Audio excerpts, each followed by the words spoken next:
KITV4 Island News.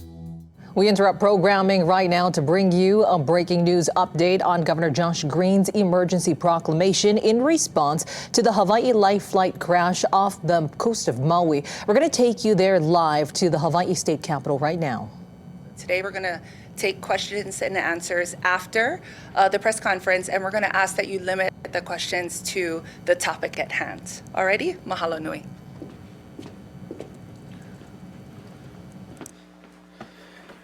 Mahalos Makana. Aloha, everyone. Today we're here to address a tragedy, and before we start talking about the specifics of the state's response to this crash with Hawaii Life Flight and how we'll handle the services that are necessary to keep all of our people safe, I want us to remember that there are people involved, and so our hearts break for the potential loss of life for those 3 individuals that were on the Life Flight. These are healthcare heroes who have been working for years, if not decades, caring for our people, transferring sick individuals from neighbor islands to Oahu when in crisis. So that's the first thing that we want to remind people, that we potentially lost loved ones who have helped keep people alive. So first and foremost, you are all aware that there was a plane crash last night for Hawaii Life Flight. Hawaii Life Flight is the company that transports our patients in between the islands when they are too critically ill to receive care in the hospital that they're in, from a rural facility, say, over to a facility, say, on Oahu, like Queens, Hawaii Pacific Health, and so on. And I'm very familiar with this, having for decades cared for patients and relied on this extraordinary service when someone's had a big heart attack or there's been a terrible accident where we have to take a patient from, say, a critical access hospital and fly them over here. Last night that plane went down and there was no patient on the flight at the time. They were going for a pickup, but what has happened subsequently is there is a pause now in services statewide. And the word for that pause we will get into in a moment, but basically it is a stand down, meaning that we're unable to use Hawaii Life Flight for a period of time until they're cleared. We'll get into that more. To that end, we have to provide services for all the people of Hawaii if they get so sick in a place where they don't have access to the care they need and have to come over here to Oahu. So we're doing several things. First, we're reassuring people that services to get to our more comprehensive service hospitals will be available. So I've signed an emergency proclamation this morning giving our state the ability to supplement Hawaii medical airlift capacity with airlift and flight crews from other states. What our emergency proclamation will do will be many things. First of all, it will permit out-of-state healthcare providers who are actively licensed and certified emergency medical personnel to be employed as certified flight paramedics and registered nurses on medical transport aircraft here in the state. This emergency proclamation will run through midnight on the 27th of December. We don't expect this to be a long pause, but we want to be safe and comprehensive. Now, in addition to this emergency proclamation, we're actually going to put some services into place right now. In fact, they're already available. Like I said, on many occasions as a doctor on the neighbor islands, I've used these services to get critically sick people to another hospital where they could get more care. So this morning, when our team became aware of this emergency stand down, we took action. We pulled together our emergency response team. We named Dr. Libby Char our incident commander.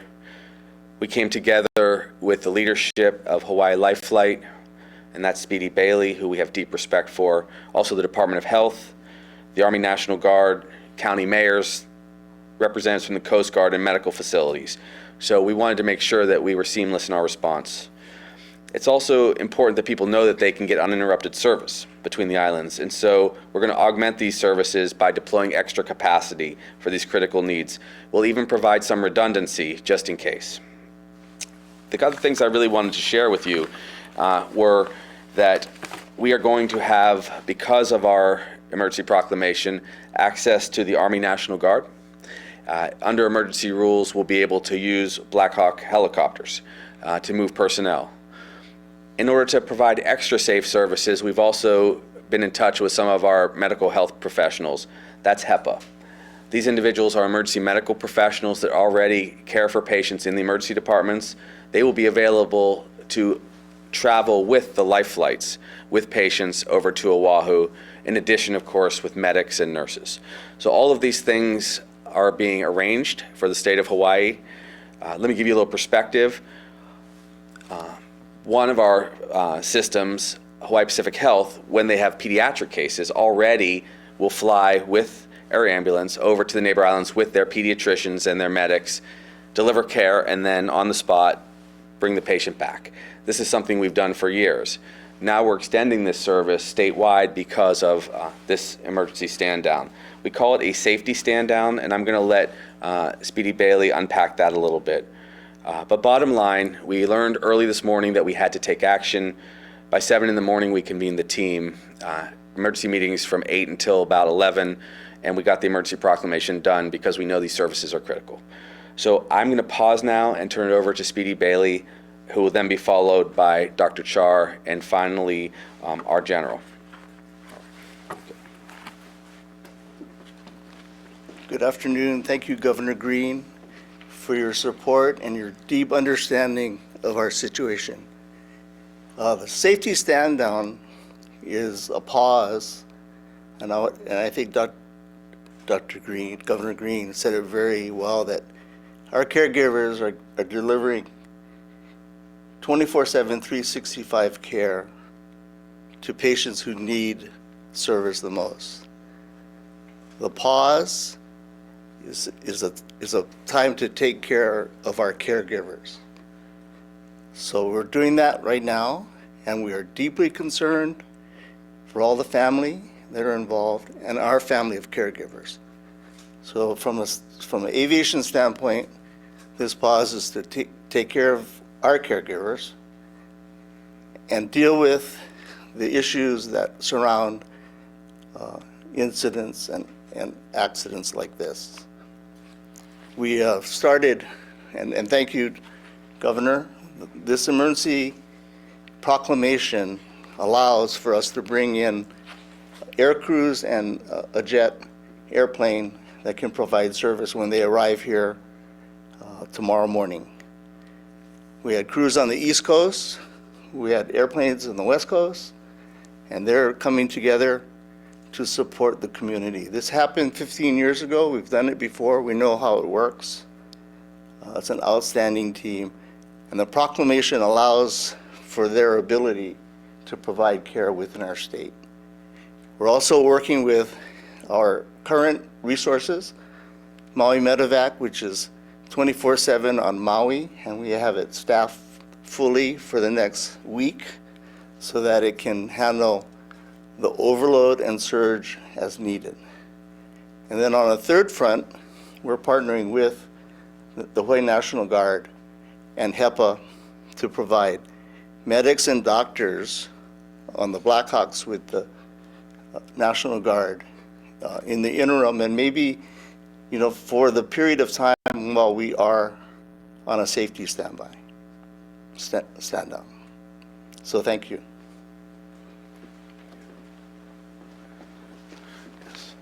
And so to clarify, yes, what Speedy shared, we already have a team that's been assembled, and we expect them to land somewhere between midnight and 6 a.m. Hawaii time. And as soon as they are rested and ready, they will be able to resume the work that Hawaii Life Flight provides. Actually, with a jet airplane, it's even a little larger and has a little faster capacity. But like I said earlier, we wanted to have that redundancy available in the interval because we don't want any patients to miss out on care. Now we'll have our Director of Health.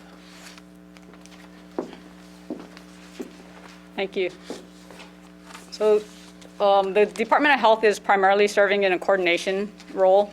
We want to make sure that we have both aircraft as well as personnel who can staff the missions that arise, so we make sure that we're providing care across the state for those who really need critical care transport. We're partnering with the Army National Guard, and they have Black Hawk helicopters that they will make available as needed.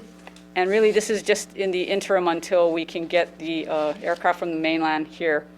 AMR also has helicopters, as you heard Speedy say, and we will coordinate with the counties for use of those helicopters. Some of them do have the capacity to fly over open ocean. The other piece is the staffing support. So we are working with the Attorney General's office to make sure that people have the proper credentials so that we maintain a level of care that we need. And we are using people from the mainland to come in. But in addition, we are looking at the resources locally because we have other individuals who can serve in this role, even though they're not doing it day to day right now, that they can help staff the aircraft until we get everything up and running. And again, as Governor Green was saying, this is redundancy. So we'll have local staff that can help, bringing in mainland staff that can help. So we'll make sure that we have all the resources we need to care for the people in our state.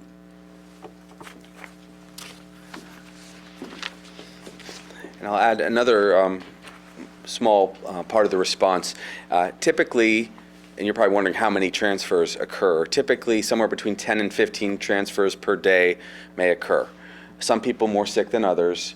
Often, individuals are in a circumstance where we just don't have a specific service, and therefore they've been transferred all the way over to Oahu. So what we've done, for example, for those who are on dialysis, that under some circumstances might have to come over to Oahu, we've instead empowered our system to credential quickly doctors that can provide additional dialysis support on the neighbor islands. So we're hoping to have far fewer transfers needed under this emergency situation. It may be as few as 2 or 3 a day, which we're hopeful for. But of course, we're always going to be mindful that a car accident could occur or just an unexpected surge of other cases. As you know, our hospitals are relatively full right now with respiratory illnesses, and we're wrestling with that too. So we're empowering our healthcare system to collaborate better and provide services from afar. We'll be operationalizing some additional medical director staff to help out with those services as we need. But again, the emergency proclamation provides capacity for that. And now I'm going to ask General Logan to come up and share how the military is interfacing with this operation. Hey, thank you, Governor Green, and good afternoon to everybody. So with the drafting of the emergency proclamation, it allows the Hawaii Army National Guard to support the state.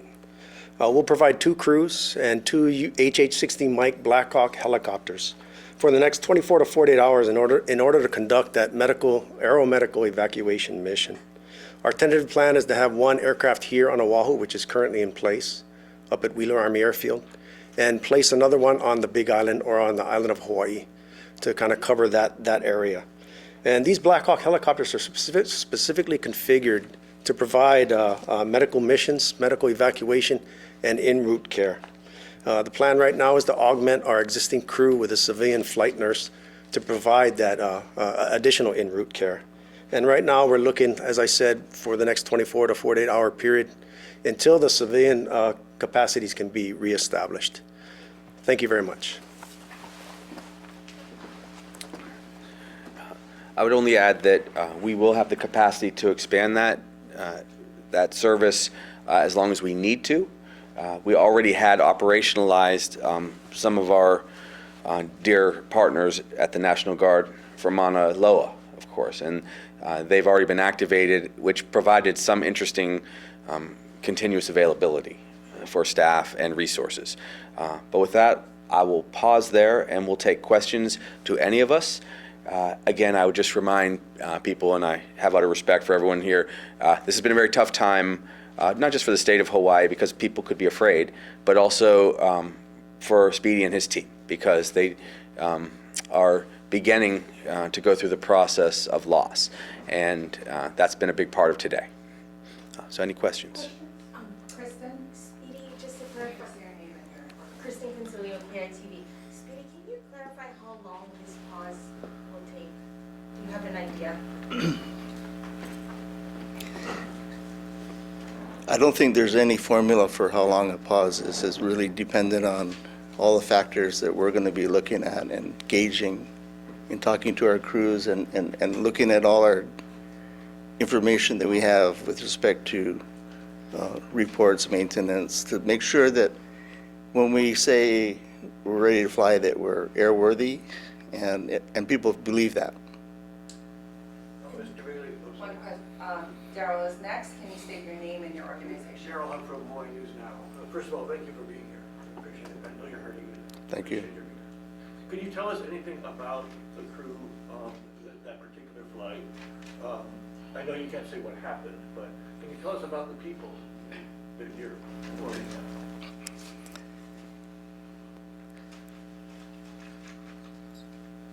I'd rather not share a lot of detail because those names haven't been released. But they are part of our team of caregivers, and I can speak for all the caregivers. They live this life. They know there's risk involved, and usually you're taking care of other people when they're in need. So we're taking this moment to just take a pause and take care of them. If I could add, so typically the team is made up of a pilot and a medic and a nurse, and we still are, we're going to hold out hope that the Coast Guard may find survivors, and then after that, one way or another, the families will be involved, and we'll share right at that point. Is that fair to say? That's fair. Okay, thank you. I'm gonna go right here. I'll get to you. I just wanted to ask again, does this speak to the need to have another, at least more competition, in the islands for ambulance providers? Yeah, let me speak to that a little bit. Earlier this year, the other company pulled out of Hawaii of their own accord. A federal law had been passed which addressed how funds or billing could be applied in this industry. They couldn't survive any longer in their opinion, so they left Hawaii. And Speedy and his team have, without hitch, been able to provide care. This circumstance, of course, suggests that we have to have backup plans, which you're seeing being put into place as we speak. What we have done is we've reached out to the Healthcare Association already, who's already in comprehensive strategic planning with Hawaii Air, with Speedy's team, and other health professionals all across the state to look at which vulnerabilities we have. So we will always have to have redundancies. People ask sometimes why healthcare is expensive in the islands and why it's difficult. Well, it's difficult because you can't have all services in all places. That means sometimes we have to have backup teams on call. We can't have a neurosurgeon in some parts of the state because there's simply too few people, and we couldn't possibly recruit those providers. But what we do know is that we have to have emergency protocols. In COVID, we had to bring in hundreds of extra nurses to deal with the worst part of the crisis. When things are quiet, we don't need that many nurses. We couldn't possibly afford to have them. And so that's what you're seeing play out in slightly different ways right now. I would say this, we're going to be completely supportive of Hawaii Life Flight, and it may very well be necessary that on occasion we flip the switch to provide extra support, whether it's through our Army National Guard or other professionals like you're seeing with the Maui helicopters. Manolo, state your name and your organization. Manolo Morales with KHLN News. This might be for you, Gov. How many crews and aircraft are coming in from the mainland? And I guess altogether, what will be in service? And then what does that mean for the cost to the patients, I guess, who are being transported? Yeah, I think I'll bring up Speedy. He's our expert on that. But I can tell you at least one plane is flying in right now with a crew. We can augment that crew, but I'll leave it to him about how these things are interface with patients. The crew and airframe that's coming in is with AirMed International, which is a sister company of GMR and AMR and Hawaii Life Flight. And we're bringing in a Hawker jet, which has been in Hawaii back in 2005. With that jet, we will be able to transport safely and quickly patients much quicker than through the King Airs that we're currently using. It's an awesome short-term solution. It's not a long-term solution, to your point on cost. This is not going to cost patients any more than what's currently in the system. This is our effort to back up to the question before. the services that we provide in Hawaii and take very seriously. So I guess, then there are more planes coming also after that. Well, we were working on that. We know we have one that's en route very shortly and will be in operation tomorrow. How many would you need, if you figure? fill the need? Well, with all the aforementioned solutions that are on the table between the Maui Medevac, which is a state, county, and private partnership, that and the generous offer through the proclamation for the Blackhawks and some of our ground teams and the Hawker, I think we can do a really good job of taking care of the communities that we serve. It just affords us more time to take care of our own caregivers at the moment. We're gonna go with. Pause one second, brother. So, thank you. Sorry about that. Yeah, we're hoping, of course, that the pause is lifted in short order. Speedy commented to me that 10 of his individuals were so heartsick they wanted to go out even and participate in the search and rescue today. We know these are passionate people and they bounce back very fast, but there is a process that we want them to go through psychologically to make sure they feel right about traveling. But once that is lifted, we expect Hope Flight to be able to resume its routine service. Yes. You mentioned midnight of the 27th. Where did that date come from? Really, it came from the circumstance. We were expecting it to be a week to 10 days, at least for this emergency proclamation, but because of the Christmas holiday, we didn't want there to be any need to do an extension, and that we could come into work on the 26th and the 27th, and if we had to amend or adjust the emergency proclamation, we could. Governor, while you're up there, I guess, I don't know if you provided like a status update of the search. It sounded like you were implying that there was more either evidence or updates to the search work. Forgive me, I don't have any new updates. We had some observations from a nearby flight that had concern about what might have happened and that the plane went down, but we haven't had any updates, at least I have not personally, from the Coast Guard. Again, we're going to be somewhat delicate about that until we have confirmation and also the ability to talk to families. And a question for this is that I think Manola had asked this or someone had asked this, but as far as the stand down goes, how many, I guess, aircraft are not unable, that they can't be used because of the stand down? We fly 8 frames daily, so 1 is missing, the other 7 are stood down. Does that mean, what about your staff? Are they able to work in the meantime? It's a company-wide pause, so they're not working. Unless they choose. There are certain folks on the team that are working. Okay, we're gonna go here. 1 second, sorry. Should people, I know that, because more people on the neighbor islands, more accidents, more, potential for the need. Should people kind of stay away for a little bit, in terms of, Great question. No, I don't think that anyone should change their plans whatsoever. The reason I emphasized redundancy early on is we will have this excellent jet aircraft, the Hawker, and a team here available, but also having the redundant support of the Army National Guard and the Maui helicopter that can go between especially Big Island, Kona side, and Maui provides us coverage.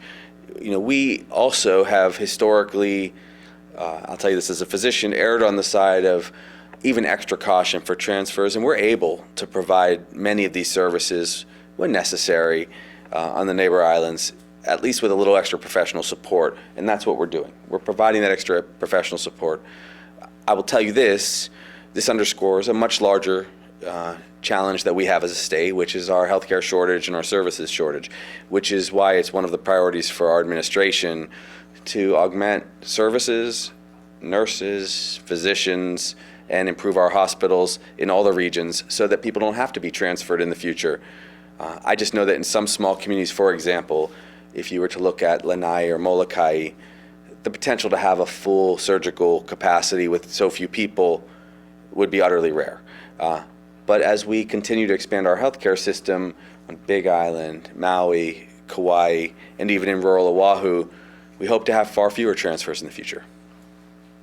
Yeah, Speedy, can you tell me how many people, you mentioned you have helicopters as well as the turboprops. How many helicopters do you have? Can you give us an idea of how many people you have employed in the company doing this function here in Hawaii? Thank you. We have 150 on the air side. That includes maintenance folk and managers and support services. We have probably 300 medics, EMTs on the ground side of the equation that are deployed throughout the state of Hawaii, including their supervisors, managers, and support staff. And then, we're supported on the mainland by a large company, and many of those people and specialties, professionals are here already on island helping out with this safety stand down and in all the disciplines of our business. And so that's very supportive. And again, thank you to the governor and Department of Health, Dr. Char, for all their support. But it truly is a team effort. It always has been. That's what it takes. And we're going to lean on that. And I think we will provide this service. It might be a little bumpy in terms of how we put all these resources together, but they will get put together and the patients will get taken care of. Can I ask, how specialized is this job of providing medical services in the air?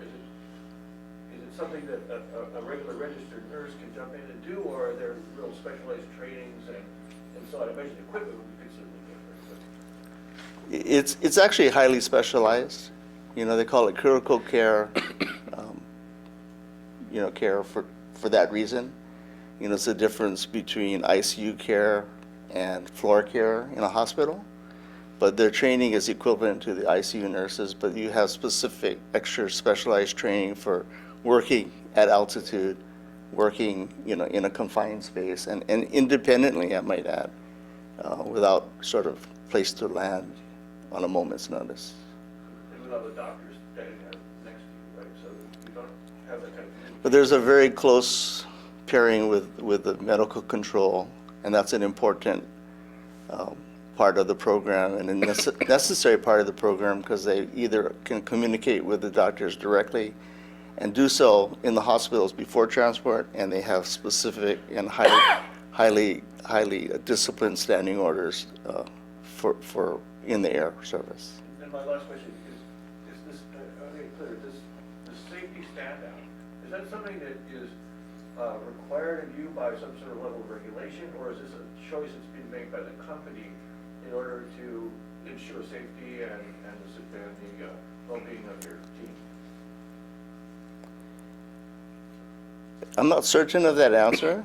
I would say that it is certainly my experience that that's our choice.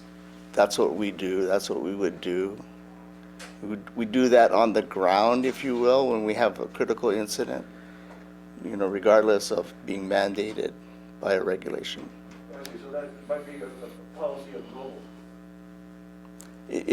I would have to get back to you on that specifically. It's not urgent, it's just, I Yeah. wasn't sure whether this is FAA or if it's your company or specifically, that's what I was. Yeah. Dr. Char, did you have anything additional to add to Daryl's questions? No, I think it's an industry standard. I don't know if it's regulatory or not. You mean the stand down? Yeah. We will add that one of the reasons, and you asked a very good question, Daryl, that one of the reasons that we are engaged also with additional physicians is because of this being an unusual circumstance where as we bring in some services from out of state, even though they will be cleared by the emergency proclamation, we wanted to make sure we had additional healthcare personnel. For example, a person who goes up on a plane because they've had an injury in the chest and they have a chest tube in, it's different when you're up in the air. The altitude can affect that. When someone has an intubation, they're using a breathing tube, again, that's very different than when you're in immediately the ICU, when you go up and then down again. And so having a physician is something that's very expansive healthcare. It's what Hawaii Pacific Health has done with their pediatric cases, which is why they're so good when they come and do transfers, and why this is extra care for our people. And one last question for Governor or for Dr. Char. So the vast majority of these transports over time are usually dialysis patients? Forgive me. Okay. Yeah, so no, that's just one category of the cases. And usually those dialysis patients can be taken care of in a certain circumstance. It's usually when someone has so many serious illnesses or life-threatening challenges that they end up needing care at Queens or Straub or other facilities on Oahu. Also, they may need, for example, a heart surgeon. And if that heart surgeon is located on Oahu, then their best chance of survival is here. A lot of times we can stabilize patients for several days, and we're always mindful of that. But sometimes, as you know, time is of the essence. And then finally, accidents, car accidents. So what we would say to people is what we always say: please be very careful. It's around the holidays. Be careful about drinking and driving. Be careful about your own health, just because we always caution that. But we will be able to safely transfer people with this system, which is quite comprehensive now, if you need it. Is there one county that's more reliant on this service, or it's pretty evenly spread out? Well, each county has different PUCAs in their healthcare system. For example, we're lucky now that Hilo has added more cardiac care. So the Big Island now can do a lot of cardiac interventions. But there still is the case where most of the big surgeries occur on Oahu. On Kauai, they have specialized services in orthopedics. They have, for a long time, had a lot of extra capacity there and have taken care of their orthopedic challenges, like from car accidents and whatnot, very thoroughly and with great expertise, whereas we were always short of orthopedics on the Big Island. So if someone has that specific injury on the Big Island historically, we see transfers, usually to Oahu. Whereas a cardiac case on Kauai might need extra care here over at Straub or in a facility like Queens. So it varies a lot. What we have done is we've empowered, and we always do this, our Director of Health to interface directly with this system, so that if there's a small surge in need, she will know.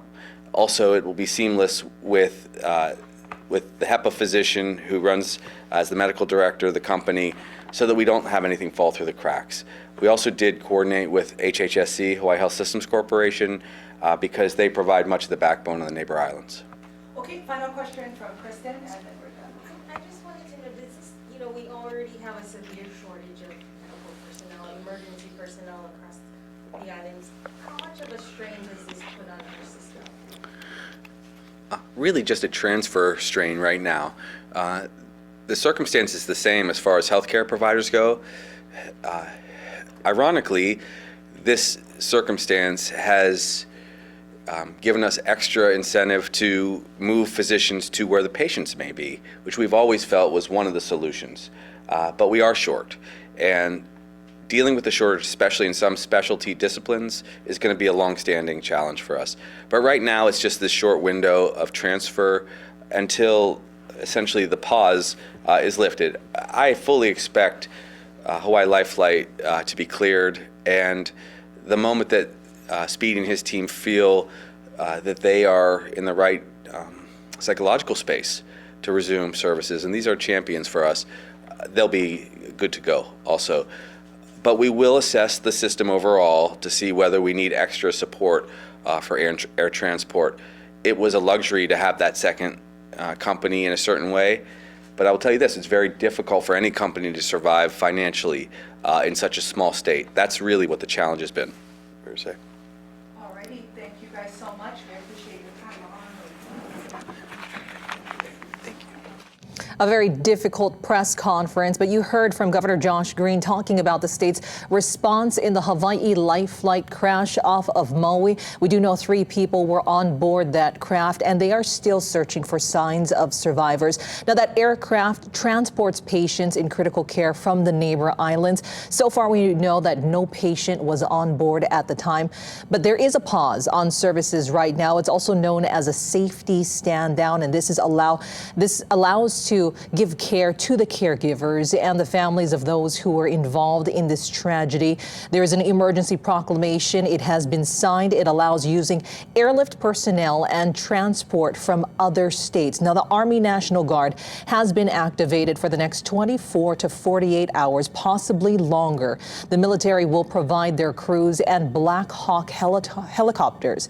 Now, the Department of Health is also in partnership with this effort to provide care to patients within the islands and to also get staffing support both locally and from the U.S. mainland in the interim. More than a dozen transfers occur daily, and that's one of the reasons Governor Green and his team have acted so quickly in their response. Now, you can follow this developing story. You can follow it on our social platforms, and be sure to tune in to KITV4 Island News at 4 right here and on KIKU. We return you now back to your regular programming.